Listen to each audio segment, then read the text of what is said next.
Today we will approach a person with an accident involving the ankle. The injury is usually because of a twisting strain when the foot is caught somewhere and either adducts, abducts, or externally rotates on the ankle. So, if you see this is the tibia and this is the fibula, and here is the talus and here is the calcaneum. Then inside you have the tibiotalar and the tibiocalcaneal portion of the deltoid. Outside you have the lateral collateral ligament. So if there is an adduction strain, this is adduction, it is twisting inside, then there will be a stretch on the outer component, and the stretch will either rupture the ligament or will cause an avulsion fracture of the lateral malleolus of fibula. Alternatively, when this component, talocalcaneal component of the foot is free from the lateral side, it will go and impact against the tibia, and that will produce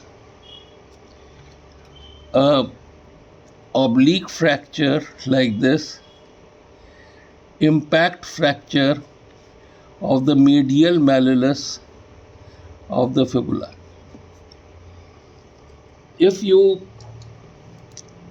So these are adduction injuries,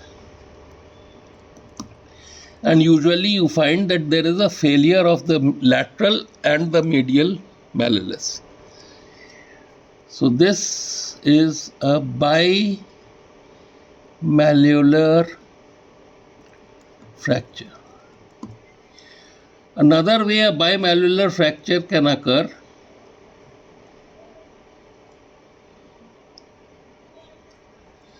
is when the talus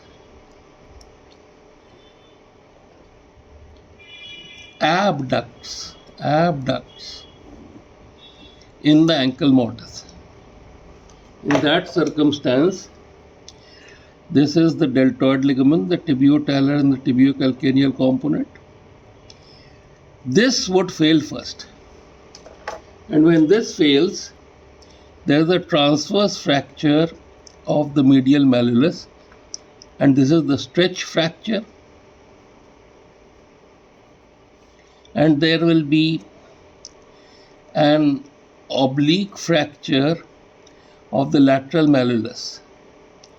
This will be the impact fracture. So stretch fracture, medial malleolus, which is usually transverse, and impact fracture, lateral malleolus, which is usually oblique. Now, after understanding this much, let us understand a little more. The next type of injury is an injury when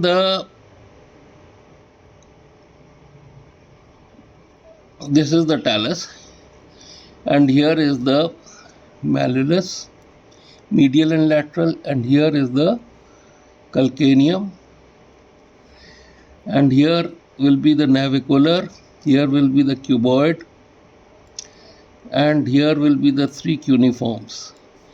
Now what is happening is that this whole foot is externally rotating in the ankle mortice. Now this external rotation can be when the foot is supinated That means it's turned like this inside, and the medial structures are lax. These medial structures are lax, or it can be pronated when the medial structures are tight. So in pronation, medial structures are tight and will fail first. In supination, the medial structures are lax and will fail later.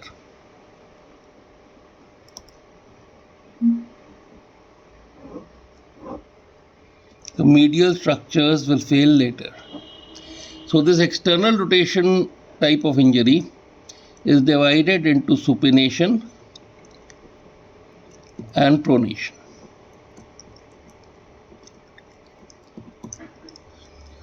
Now let us see what happens in the first stage of supination injuries.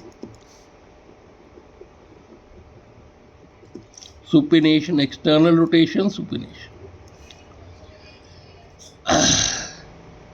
The foot is plantar flexed and supinated. So plantar flexion is always added with supination, and dorsiflexion is always added with pronation. So if this is the tibia from the side, and here you have the talus and the calcaneum, as the foot starts externally rotating, the deltoid ligament creates an avulsion force in the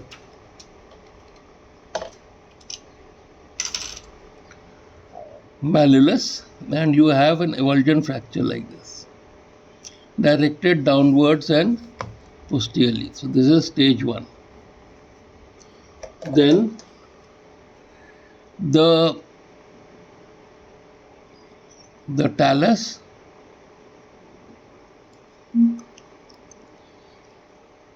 this is the medial malleolus this side, and this is the lateral malleolus. So once the talocalcaneal system is free of this deltoid ligament, it rotates and it rotates the fibular lower end, and it creates an injury which can be right up to the neck of the fibula.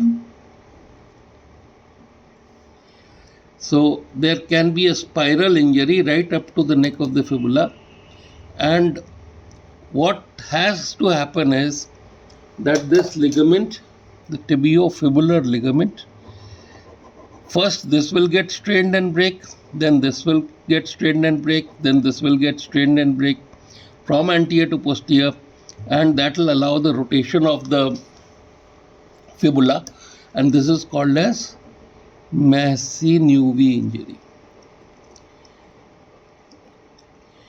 with diastasis of the tibiofibular joint.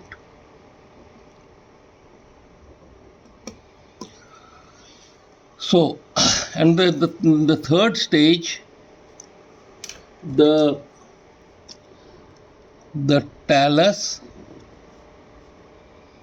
will go posterior as this foot will slide forward, and this body of the talus, as it strikes the medial posterior malleolus, there will be a fracture dislocation of the ankle. So this is stage 3, fracture dislocation.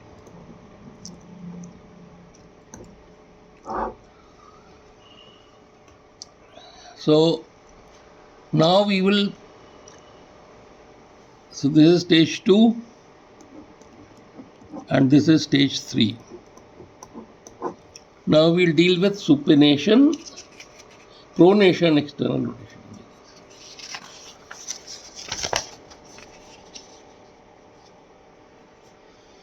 Supposing the foot is pronated,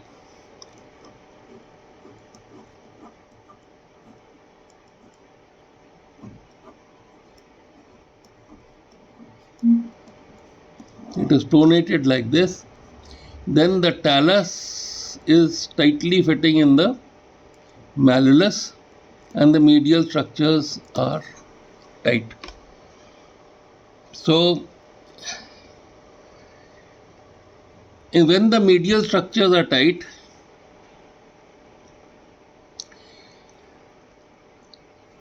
there will be more of abduction, and therefore there will be a fracture of the lateral malleolus with intact tibiofibular joint.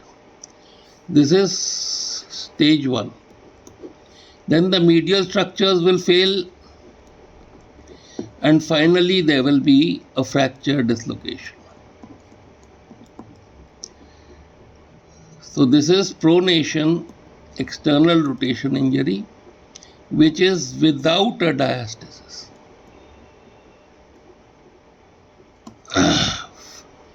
Then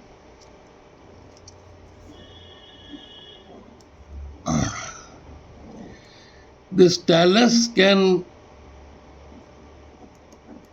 be compressed vertically, creating a fracture of the tibiofibular diastasis. And finally, there are unclassifiable injury patterns.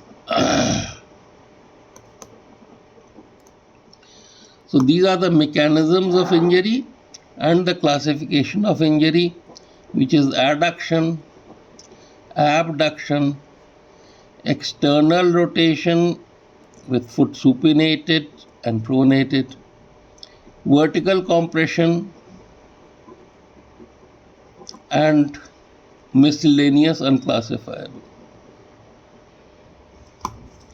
Whenever you sustain this injury, the first thing that you do is that you correct the deformity .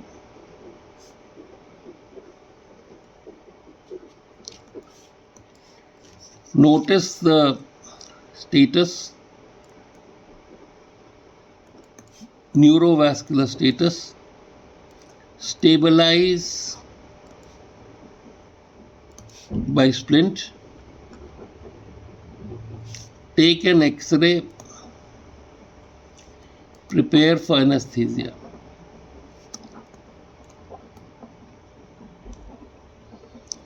Now, then you reduce in external and you retain. So if you retain by screw and plate, always first reduce the lateral malleolus. Otherwise, if you want to retain by above knee plaster, POP, then in external rotation injuries, at least, the POP should be above knee with knee flexed. And then after the union is sound, you rehabilitate.